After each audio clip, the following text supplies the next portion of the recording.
I demand some heads to be beheaded in JYPE. Okay.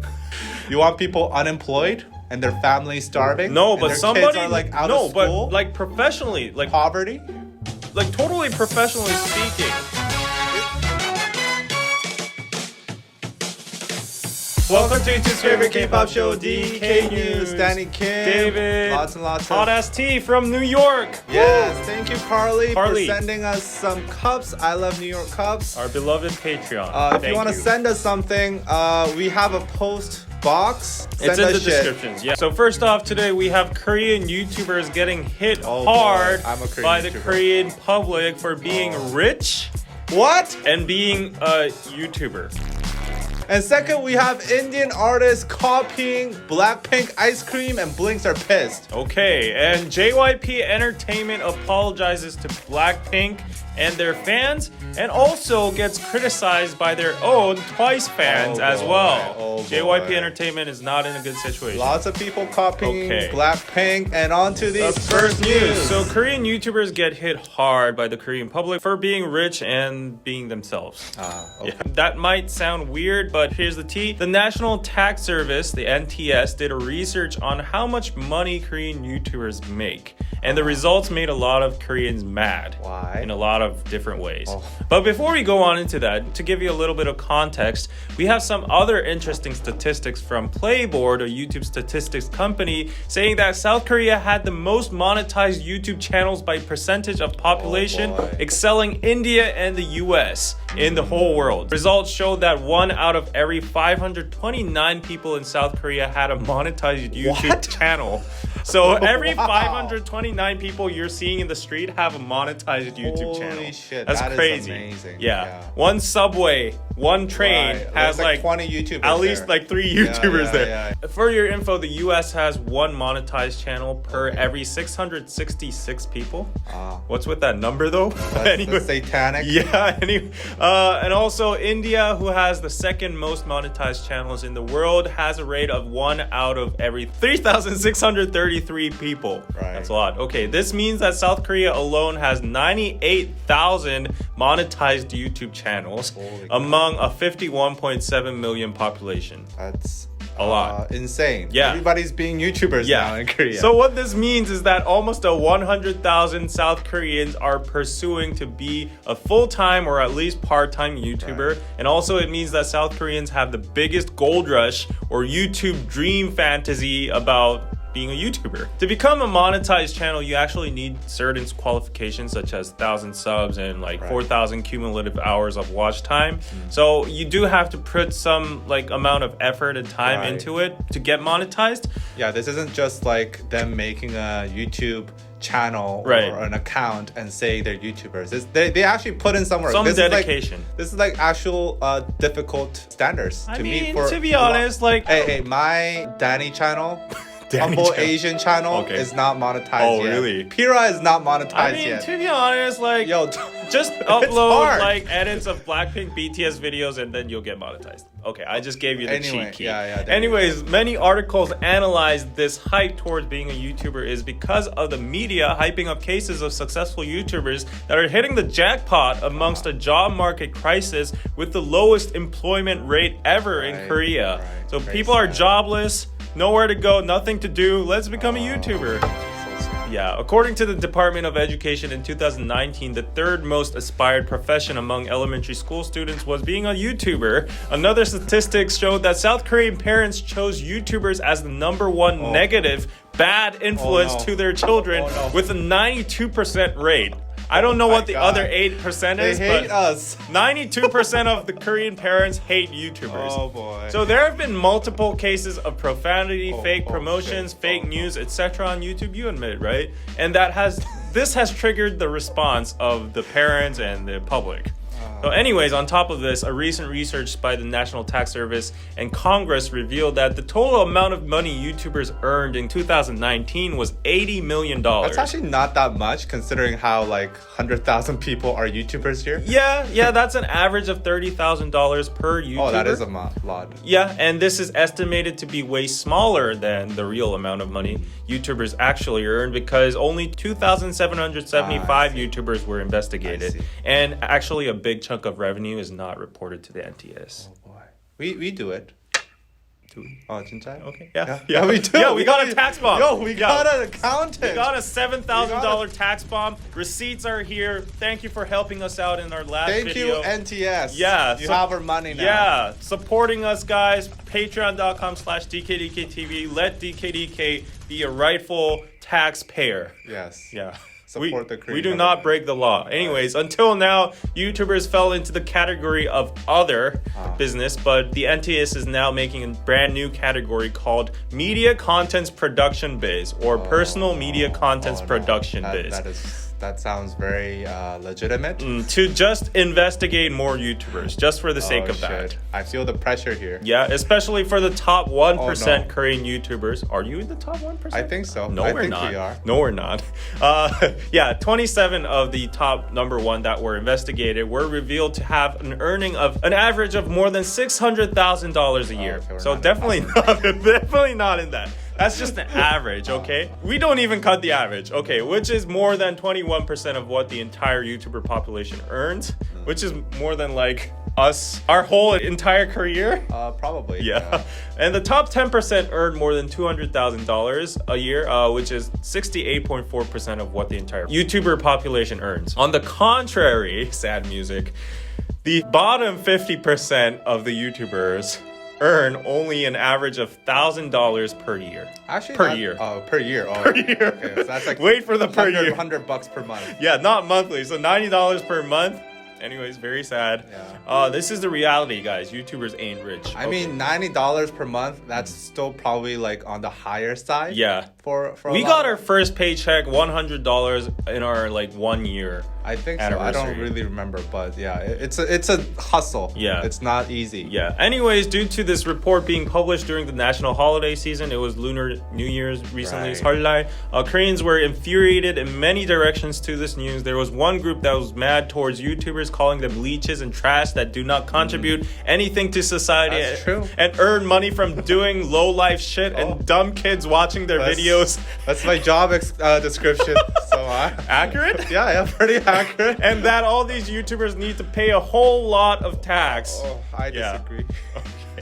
On the opposite side, there were some nice people criticizing that the government was now even trying to rip off individual YouTubers that earn money in dollars directly from Google, and that the government should focus on more important things rather than trying to pinpoint and punish these YouTubers to get the favor of the general public. Right. Somehow YouTubers have become the most hated profession. Target, in Korea, so definitely easy target for them. Right. So another side criticized our society as a whole, lamenting on what it has become of, where every child's dream is to become either a mukbang YouTuber or a civil service worker.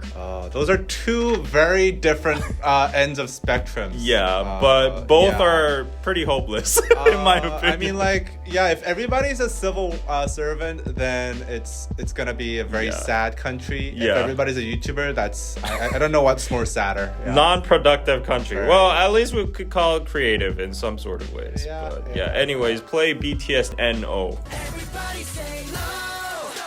Okay, anyways, what do you think about this whole situation? Well, first of all, YouTubers are a very easy target for the government because lots of people hate YouTubers and lots of people think we're making such easy money. It's kind of stressful to be a YouTuber in Korea and meet, your friends or family. Because A, they automatically think you're rich. Exactly. And B, they automatically think you have the easiest life ever. You know what I mean? Wow, okay. I need a toast. Okay, we make, say, 3 videos per week. Already, that's actually a lot. If you've ever tried doing YouTube, we can only manage that because we're two people, and we have an editor now, Tammy, and also other people. Back in the days, we did it ourselves. Right. And also, they think that if we make like a 20-minute video like this, then that means we're only spending maybe 20 minutes, an hour trying to make this video. They might think like, oh, maybe we're spending like 2-3 hours editing. I dare you to edit a 1-minute video right now. Right. For your information, this video, it takes about a day. 12 hours of work, the entire team to make this video. So it's not just us two. We have Tammy on board helping us. From script writing, planning, picking up the subjects, you know, editing, filming, setting up the studio. It takes a lot of work, and people only see the 15-20 minutes of the final product and they think, oh, easy money. They just sit down and talk about K-pop gossip. And skip the ads as well. Show some love. So it really sucks when I see my friends and family, they think that that's an easy job. Yeah. We used to do like YouTube education. I always break their dreams first. Yeah. I always make sure that, by the way, the people that you're seeing, the streamers that you're seeing that are rich right now, they probably work their ass off with no pay, no money, below minimum wage. Yeah. They would dream of minimum wage for like at least a year or two or many more before they actually blew up. And secondly, I think we need to acknowledge that the fact that YouTube taxation is a very gray area. Yeah, Popo is coming for us. NTS, not a lot of people have been interested in that part because, well, YouTube is giving money from Singapore. Yeah. They're located in Singapore, right? So because it's foreign funds, it's a little harder to track. So it's been a little easier for YouTubers to get away with it, but I guess not anymore. Yeah, Mr. Popo is coming for us. We need to find a new... We need to accept Bitcoin. Yeah. YouTube needs to accept Bitcoin and payments. Oh shit, I am all in for this. YouTube, I suggest you to pay in Bitcoin and cryptocurrency. Untrackable, non-traceable. I think that'll be very, very nice. Holy shit. Or set up your headquarters in the Virgin Islands or Cayman Islands. We need to move to the Virgin Islands, I think. Okay. So yeah, that's that. So unfortunately, YouTubers, you gotta pay now. Yeah, but that's just the law. Yeah. So there you go. And moreover, YouTubers work 24/7. We never get off our shift. We tried but we can't actually. I know all people will say, well, real people do real work. Yeah, I'm not saying real people don't do real work, okay? I'm just saying that we do real work too. It really fucking pisses me off when people think that we don't do real work. And on to the next news. Speaking of real work, okay, someone didn't really do their real work and just copied shit. Indian artist copies BLACKPINK Ice Cream. Okay. Blings were not happy over the past weekend as they found Indian artist Tony Kakkar had allegedly copied BLACKPINK's Ice Cream music video on the music video for his own song, Booty Shake. It's a great song. Go listen to it. It's about shaking your ass. Well, that title sounds effortless too. No hate on it, but booty shake. It's straight to the point. Okay. Just take a look and compare these two music videos. Okay.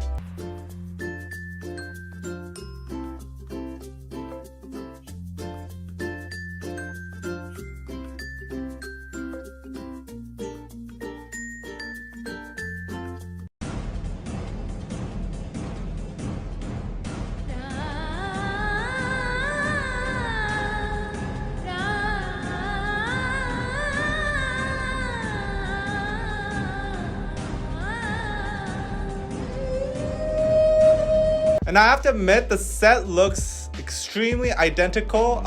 Having a tennis net in the middle of this square room in the exact same angle with the stripes and patterns all the same. It does look like Tony just took BLACKPINK's set and made some color changes. Maybe it was the same set. Maybe they traveled the set to Tony's place. Now after this discovery, Tony Kakkar was met with extreme backlash as expected, as many fans went over to dislike the video. So the dislike ratio is getting higher and higher these days.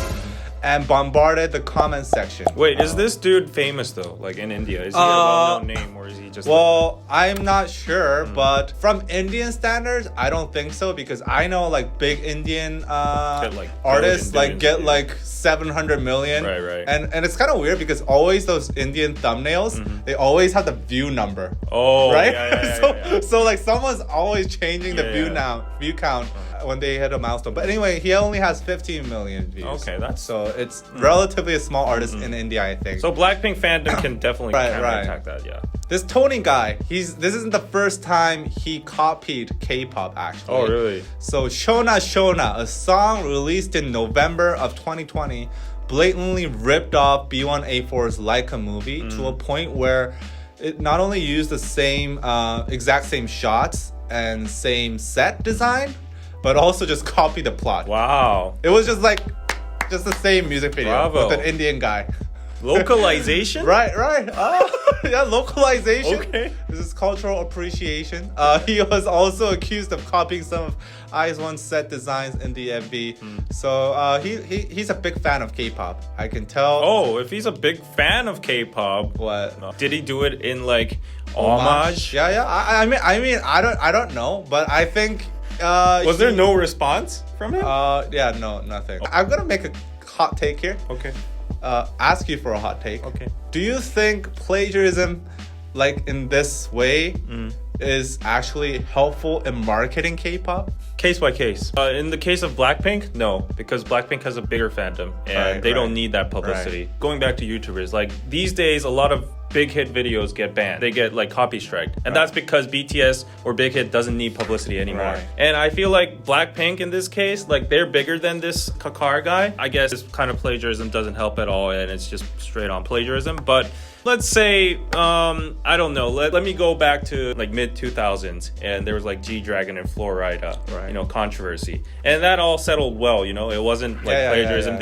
They handshaked and all. At that time, that caused a lot of buzz. Right, and actually people learned a lot about Florida.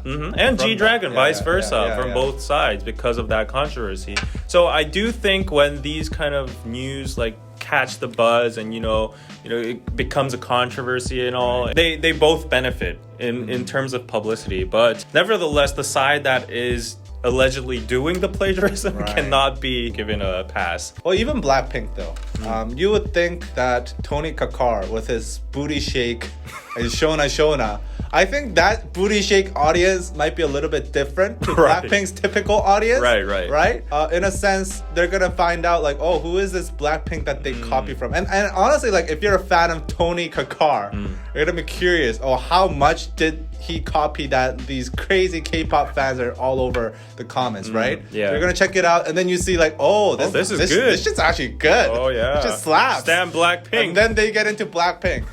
So while I'm not like defending plagiarism, I do think there is a positive aspect to it gaining buzz. I guess. Right? If people find more about it. Yeah. Although I'd say best is no plagiarism. Might as well make the most out of the situation, is what I'm trying to say. I mean, this takes me back to that incident when Skusta Klee, that was he Filipino? Yeah, that rapper ripped off Suga? I think it was Suga's thing, and also Big Bang's. It was that exactly guy. the Same. that guy. Honestly, those kind of dudes plagiarizing, I don't think it adds anything. It's just pure. I think they're trying to ride off of the plagiarism controversy. A little bit. And on to the next news.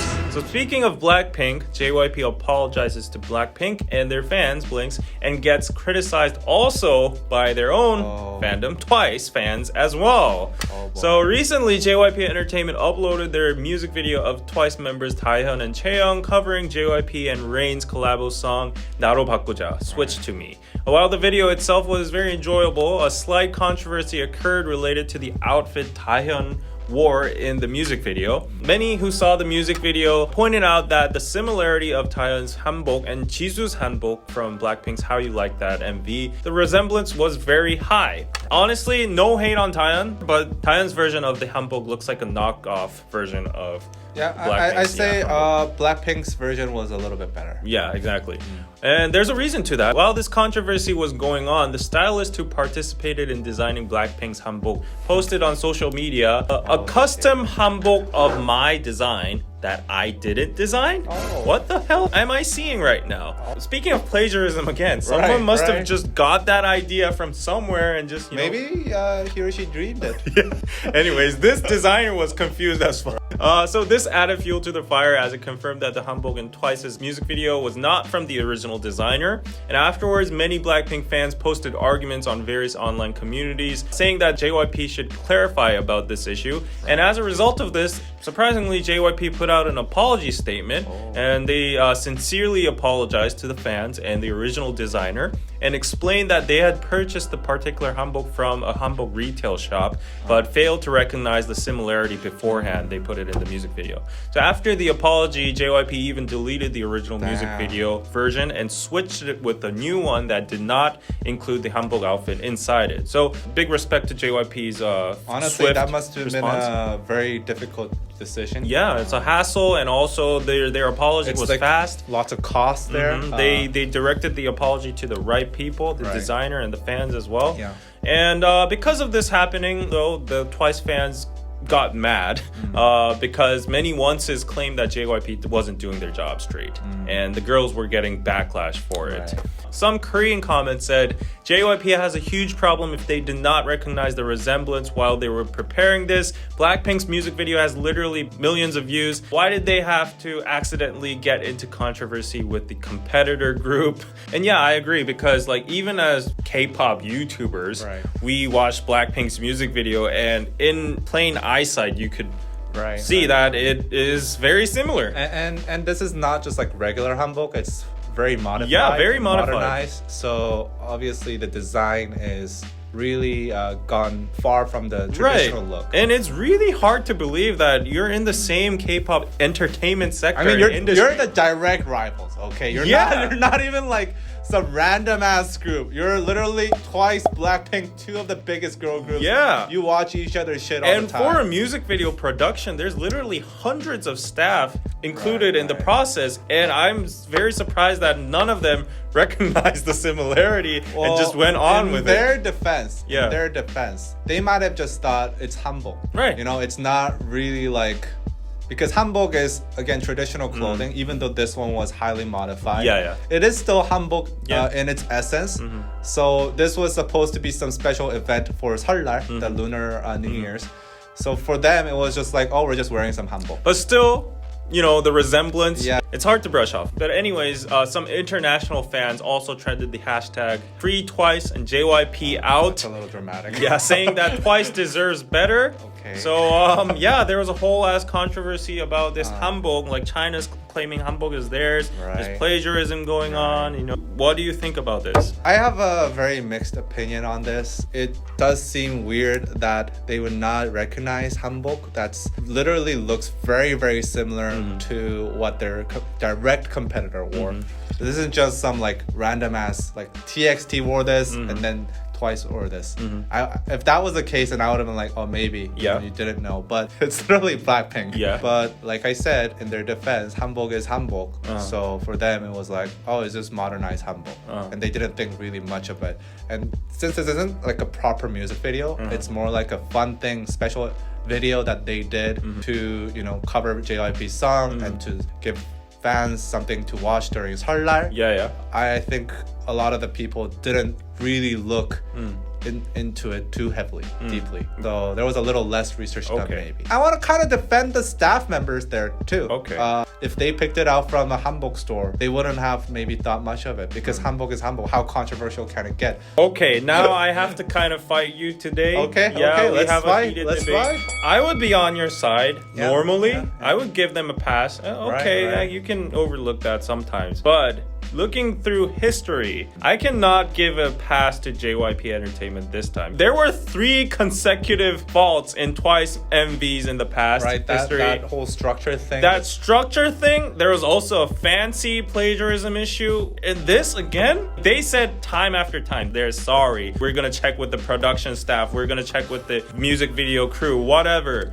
But if this happens over and over and over again, it's hard to say that you're just making like mistakes. The management of Twice, it's showing their unprofessional side right now. And somebody needs to take responsibility of these constant issues because this has actually gotten like backlash for the girls that are not even involved with the production process. It's like bad reputation for their name. Like they're getting tainted as like the plagiarism girl group or something. I don't like this. I'm mad as a fan, so I kind of support the hashtag JYP out. Don't get rid of the whole management or whatever, but I just feel like some measures should be made within the company. I feel like that's a little bit dramatic. Somebody should take responsibility of this. You know, some heads should be chopped off. Oh, I feel like that's a little bit dramatic.